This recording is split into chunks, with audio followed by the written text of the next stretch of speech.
Specific reason why Everton's 4-5-1 was so hard to break down, how Manchester United looked to exploit the positioning of Onana and Iwobi, why the counter-press was king in this game, and what did I make of the performances of Martial and Cristiano Ronaldo. All of that will be coming up in this video. But before I get into that, I have got a special announcement from the sponsors of today's video, OneFootball, which is now the place where on a Saturday night, if you're in the UK or Ireland, you can watch one free Italian Serie A game each weekend. As well as this, you can also use all the other football features that I've spoken about before with OneFootball. So if you are interested in watching European football, but just don't have anywhere to watch it, then you can go to the competition page linked in the description, and you can check out the free match that will be streamed this weekend. You can also watch highlights of all the Serie A games, and near live instant clips as well whilst the games are going on. And by downloading the OneFootball app, you will be helping to support the channel. So from the start of the game, the pattern of play seemed to be set out with Lampard and Everton deploying a fairly passive 4-5-1 defensive system, with Ten Hag's side moving from a 2-4-3-1 in the build-up phase, with Dalot and Shaw holding their width as usual, and Casemiro and Eriksen taking it in turns to drop off and collect the ball from the back line when needed, to a 2-3-5 shape in possession in the middle third. However, unlike against City and Arsenal, United had a fairly easy time progressing the ball out of their defensive third in the build-up phase, because Everton were content to really only have Maupay applying the pressure and cutting the passing lanes high up the pitch, inside United's box with Onana and Iwobi wide of Gay, holding their positions alongside Eriksen and Casemiro rather than committing to an aggressive press, and this was done to contain United, not necessarily to win the ball high up the pitch. With Onana and Iwobi retaining central positions close to Gay behind them, this made it significantly harder for United to progress the ball through the centre of the pitch. And whilst United didn't have many problems moving the ball from the defensive to the middle third, it was certainly in the middle third when United were trying to progress the ball into the final third where they encountered problems with Everton's system. This was because Lampard's side defended in a very flat and compact 4-5-1 shape, with the wingers Gordon and Gray being tasked with tracking the movements of the United fullbacks down the flank and supporting their fullback behind them, looking to provide them with defensive support to stop Antony and Rashford, isolating them in 1v1s. But of course, with the wingers doing this diligent defensive work, they are obviously going to be in deeper positions, and so it was up to Onana and Iwobi either side of Gay to push out and close down the likes of Lindelof, Martinez and Eriksen when they looked to move forward with the ball wide of Maupay, the lone presser. Now this was an incredibly defensive Everton shape, and because their forward press was so passive and the midfield retained deeper positions, the whole shape was both vertically and horizontally compact, leaving no space between the lines. However, this is where elite tactical setups distance themselves from simple functional setups, as in order to progress the ball into the final third and create, United in this situation needed to use their movement to create space within the Everton system, and the way I think is best to approach this, breaking down a flat 4-5-1 like Everton's, is to look to get players in each of the half space, and you can look to do this by shifting the ball wide of the lone centre forward, which was Maupay in this game, and drawing a central midfielder on that side, Onana on the left and Iwobi on the right, out of the midfield line as they look to close down the space for Martinez, Lindelof or Eriksen, and in doing so they open up a pocket of space in behind them. Now, in order to perform this attacking pattern most efficiently, you can use what I like to call positional pinning, and all this means is positioning an attacker in a position simply to force an opposition player to follow and create space elsewhere. In practice, in this game for example, this would have looked like Rashford retaining a high and wide position in the corner, pulling Seamus Coleman away from the half space with Luke Shaw pulling wide to drag Gordon into a wider position,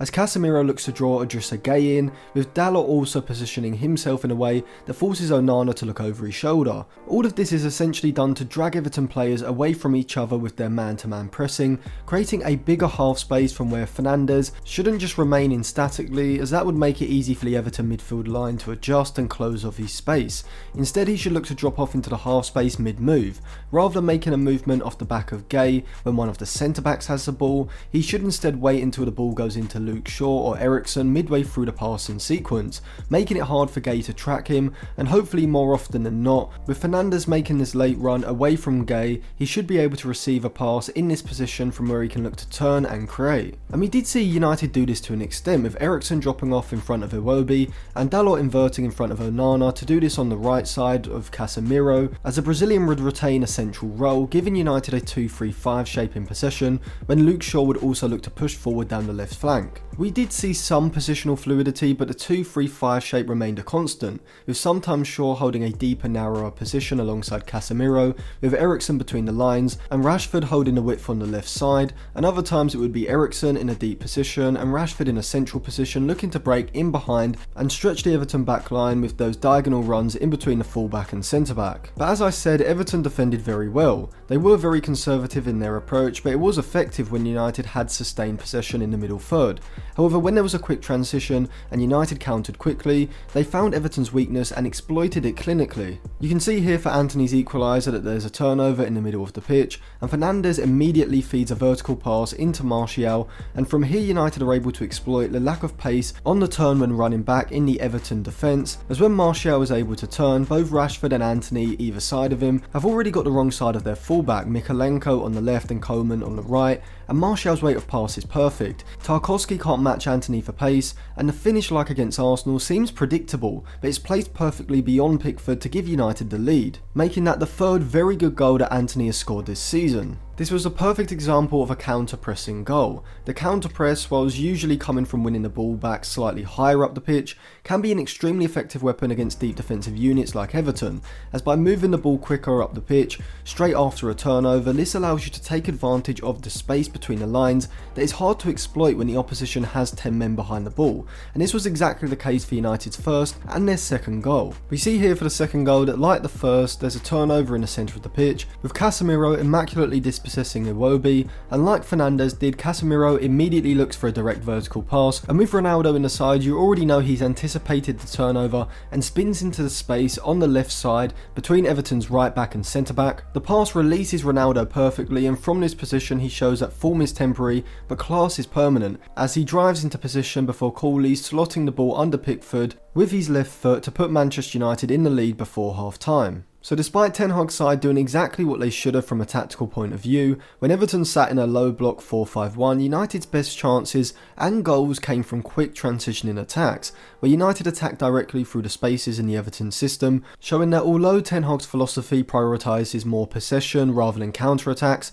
this type of counter-press can be extremely effective, not just against sides like City and Arsenal who will look to dominate possession, but also against sides like Everton, where the opportunity to use the pace and the passing precision up front to exploit the spaces in the midfield and in behind the back line may not be there too often in the game because of how deep an opposition side like Everton would sit. Now, Everton in possession were fairly limited. They did initially look to play out from the back during the build-up, taking up a 2-3-2-3 shape, but United looked to press quite high even though it wasn't overly aggressive, with Antony and Rashford sitting high and narrow, and because of this advanced positioning of the United front four, Everton would instead abandon that method and instead go a lot more direct. This was because with Martial acting as the passing lane cutter, forcing the centre-back over to one flank and blocking off the pass back across goal, Fernandes would sit on Idrissa Gueye, and Antony and Rashford would be able to sit high and press the centre-backs, was also being supported by Martial. With Eriksen and Casemiro man-to-man on Onana and Iwobi, this meant that Everton's only real outlet to beat the press was a lofted pass over to the fullbacks. However, whilst Pickford is a very good long passing keeper, both Mykolenko and Coman aren't that comfortable at controlling lofted passes on the flank and retaining possession, and so Everton proceeded to go long from the build-up. But with Mopai up front lacking the same aerial presence as Dominic Calvert-Lewin, Everton didn't have that focal point to go direct to, and so Everton instead would have a lot of turnovers in possession, which was a key reason why United were able to control the ball for most of the game. However, Everton's direct attacking style did lead to them opening the scoring, and like with Manchester United's 2 goals, it came from a counter press, but this time just 5 minutes into the game. We see here that United are pressing Everton in what is temporarily a 4-3-3, with Antony retaining a temporary deeper position, trying to cut off that pass from Pickford over to Mykolenko or Gray on the left side. Pickford does go long and the ball eventually falls to Antony in the middle third. Antony then plays a pass into Casemiro, who doesn't quite have the press resistance of a top level regista like a Busquets or a Rodri, and we see this here as whilst Onana does do excellently to come across and put in a standing challenge,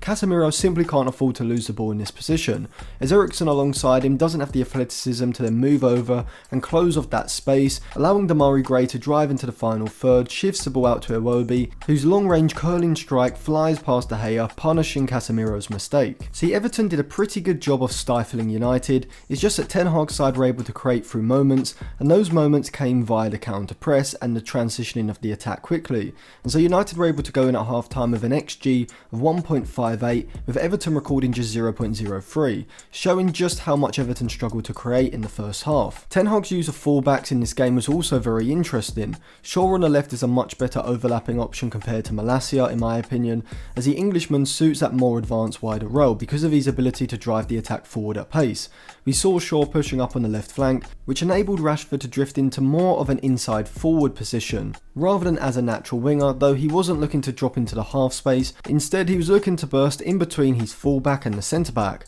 Meanwhile, on the other side, Antony retained a much wider position, looking to pull Mykolenko away from Tarkowski and create space for Fernandes to make underlapping runs into from deep, and this did lead to a great chance for Martial in the first half, after Fernandes' cutback found the Frenchman but he couldn't quite get the ball out from under his feet. The wide positioning of Antony allowed Dalot to retain a deeper, more inverted position, with him dropping alongside Casemiro to create a deep three ahead of the centre-backs, whilst also pushing up into the half space between the lines when Lindelof or Casemiro had possession on the right side. However, we would see changes to Shaw and Dalot's positioning throughout the game, with sometimes Shaw dropping narrow and deep, and sometimes Dalot pulling out wide to the right, and this was to disrupt the positioning of the two Everton wingers, Gordon and Demarai Gray, sometimes forcing them to track the run into a deep position alongside their fullback, creating space in front of them, whilst if they followed their fullback narrow, this would leave space on the flank for Rashford or Antony to isolate their fullback in a 1v1. I would still like to see Manchester United's wingers Antony and Rashford drive at their fullback when they do get into these positions, as it seems like the most effective outlet for ball progression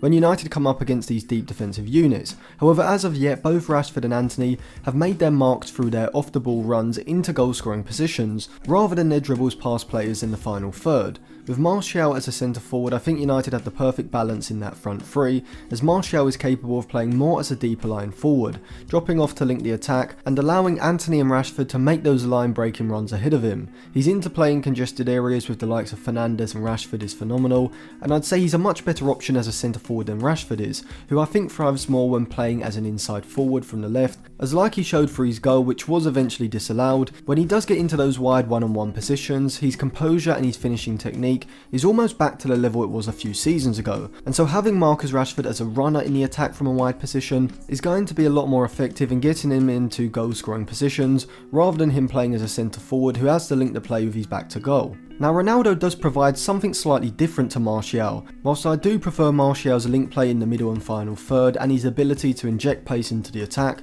Ronaldo showed his superiority around the box, being a lot more clinical when he gets in front of goal, with Martial sometimes falling just short of getting the ball out of his feet and finishing when he's inside of the box, with the chance created from Bruno Fernandes' cutback in the first half a great example of this. Other than the mistake in possession for Iwobi's goal, Casemiro was very good throughout this match, earning the Man of the Match award from Gary Neville. Now, he's not as good a progressive passer as Eriksen, but he's certainly an improvement on McTominay and Fred in these possession situations, whilst he also brings that aggressive ball-winning ability in the middle of the park that Casemiro specialises in, and he was able to combine his defensive work alongside some creativity for the assist for Ronaldo's goal, and ultimately it was a fantastic performance from Ten Hag's side at a stadium and against a side who are seen as somewhat of a bogey side, particularly for the top 6 sides at home, as Goodison Park is always a tough ground to go to and get a win, and United were able to do this. And I think with Casemiro and Martial potentially back in the side, if Martial's injury isn't too bad, hopefully it's not, and with Shaw and Ronaldo proving that they can come into the side and produce top level performances, I think the rest of the first part of this season before the World Cup does look very promising for Ten Hag's side. So thank you for watching. If you liked the video, give it a like, subscribe to the channel and click the bell so you do get notified when my videos come out, and check the description for some of my other videos as well.